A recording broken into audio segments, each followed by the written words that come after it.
Good morning students. बेटा, आज मैं आप लोगों को आपकी किताब रुचिरा जो है उसका 13 नंबर चैप्टर विमान यानम रचयाम इसका अर्थ बताने जा रही हूँ। विमान यानम रचयाम का अर्थ क्या है? हवाई जहाज़ बनाए। रचयाम मीन्स बनाए, और ये रचयाम जो है वो उत्तम पुरुष बहुवचन का है, तो यहाँ पर वयम छिपा हुआ है। हम सब हवाई जहाज़ बनाए। इसका अर्थ अब मैं बता रही हूँ word to word. Raghav Madhav सीते ललिते विमान यानम रचयाम। मैंने अभी बताया आपको कि वयम यहाँ छिपा हुआ है, तो हमें वयम मीनिंग खुद से बोलना ही है, ठीक है। और संबोधन चिन्ह लगा हुआ है हर एक शब्द के पीछे, तो हमें कैसे बताना है? हे राघव, हे माधव, हे सीता और हे ललिता, आओ। ये खुद से बोलना है हमें। आओ हम सब मिलकर विमान यानम माने हवाई जहाज रचयाम बनाएं। जब भी कोई कविता होती है उसमें कुछ शब्द हमें खुद से लगाने होते हैं, है ना। तो ये भी एक कविता ही है, तो इसमें खुद से लगाएंगे आओ हम सब मिलकर, ठीक है। नीले गगने विपुले विमले वायु विहारम करवाम। नीले गगने, नीले माने नीले, गगने गगन में, तो नीले यहाँ सप्तमी विभक्ति एक वचन का है, यानी नीले आसमान में। विपुले विमले, और वो है कैसा? विपुले माने बहुत बड़ा है, विस्तृत है, और विमले माने स्वच्छ है, निर्मल। तो नीले स्वच्छ और विशाल आकाश में, इस तरह से हम बोलेंगे, ठीक है।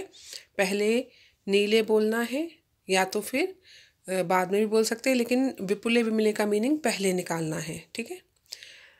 विशाल या तो विस्तृत, और निर्मल या स्वच्छ नीले आसमान में या नीले आकाश में या तो नीले गगन में वायु विहारम माने हवाई सैर करवाम करें। और यहाँ पर इन दो लाइनों को ऊपर वाली के साथ जोड़ने के लिए हम क्या बोलेंगे? और, ठीक है। एक बार फिर से सुनो पूरा। हे राघव, हे माधव, हे सीता और हे ललिता, आओ हम सब मिलकर हवाई जहाज बनाएं। और अब समझ आया कहाँ और जोड़ना है? इन दो लाइनों को बोलने से पहले और नीले विस्तृत एवं निर्मल आकाश में हवाई सैर करें या हवाई यात्रा करें। सेकंड है उन्नत वृक्षम तुंगम भवनम क्रांत्वाकाशम। क्रांत्वाकाशम में संधि विच्छेद हो जाएगी, तो क्या होगा? क्रांत्वा प्लस आकाशम। खलु याम, खलु माने निश्चय ही, निश्चय ही।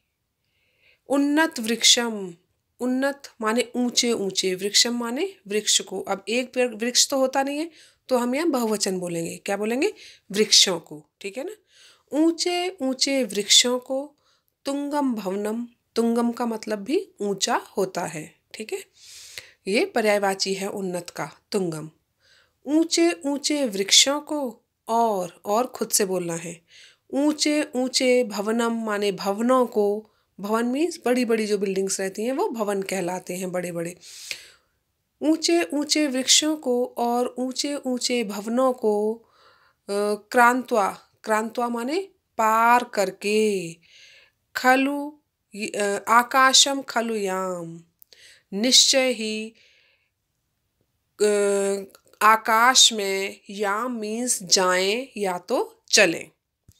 ऊंचे ऊंचे वृक्षों को और ऊंचे ऊंचे भवनों को पार करके निश्चय ही खुले आकाश में जाएं या तो ऊंचे आकाश में जाएं, या चलें भी बोल सकते हैं, चलें। क्रांत्वा हिमवंतम सोपानम, फिर से और लगाएंगे, ठीक है। और कृत्वा हिमवंतम सोपानम। हिमवंतम माने बर्फ, हिम माने बर्फ, तो बर्फ की सोपानम, सोपानम माने सीढ़ियाँ। तो और कौन सी बर्फ? हिमालय पर्वत की। हिमवंतम माने हिमालय की बर्फ की सीढ़ियाँ बनाकर चंद्रलोकम प्रविशाम, चंदेर माने चंद्र, लोकम लोक में, प्रविशाम प्रवेश करें।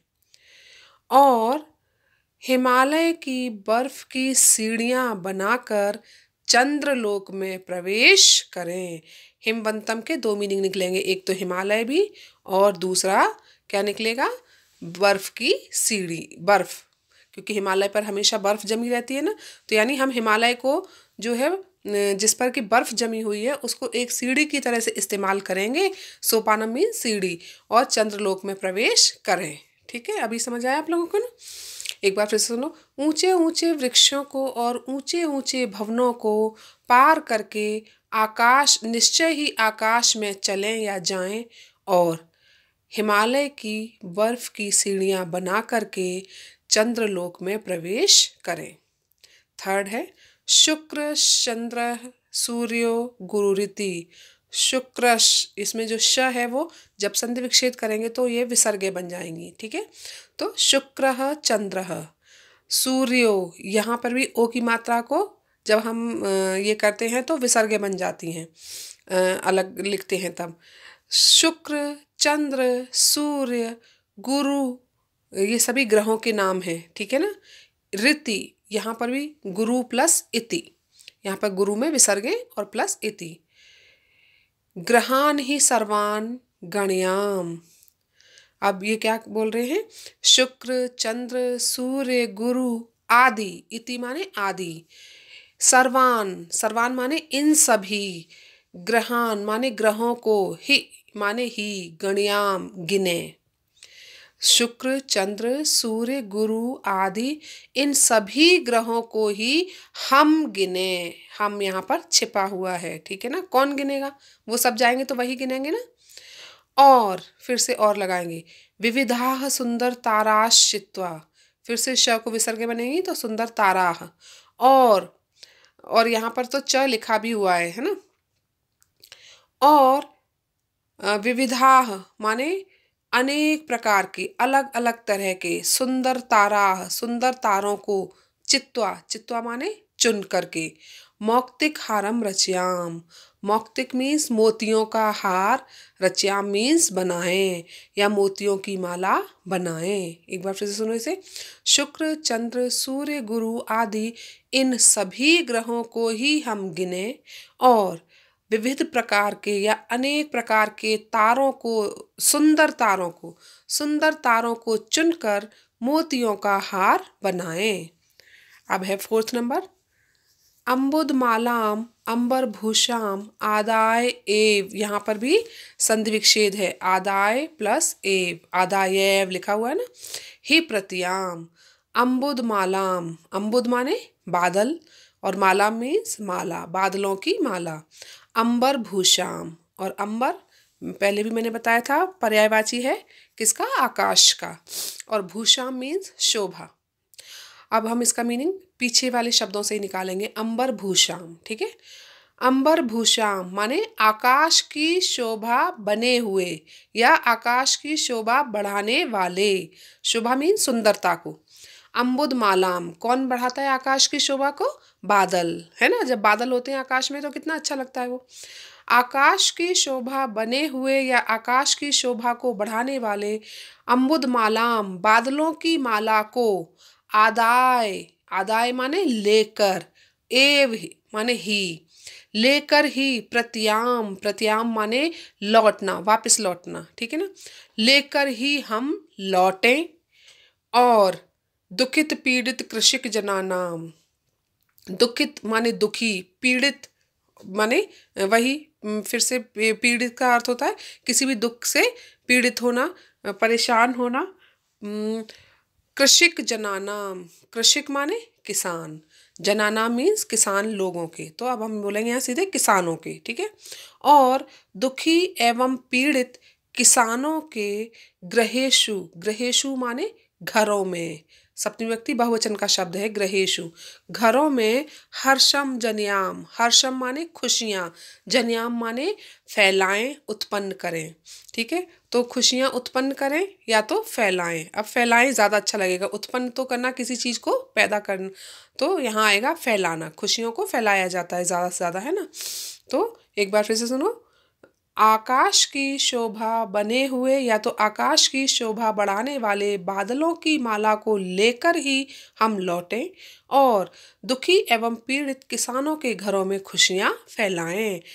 किसान क्यों दुखी पीड़ित हैं? क्योंकि बादल की जैसे बादल बरसते नहीं हैं, तो हम खुद जाएंगे आकाश में और वहां से बादलों को लेकर आएंगे और जब वर्षा करेंगे तो उनके खेतों में हरियाली छा जाएगी और उनका दुख दूर हो जाएगा और वो खुश हो जाएंगे। समझ आया ना अभी? एक बार पूरे का फिर से सुन लो। हे राघव, हे माधव, हे सीता और हे ललिता, आओ हम सब मिलकर हवाई जहाज बनाएं और नीले, विस्तृत एवं स्वच्छ आसमान में या तो आकाश में वायु विहार करें या तो हवाई सैर करें या वायु यात्रा करें। ऊंचे ऊंचे वृक्षों को और ऊंचे ऊंचे भवनों को पार करके निश्चय ही आकाश में जाएं या चलें और हिमालय की बर्फ की सीढ़ियों को बना करके चंद्रलोक में प्रवेश करें।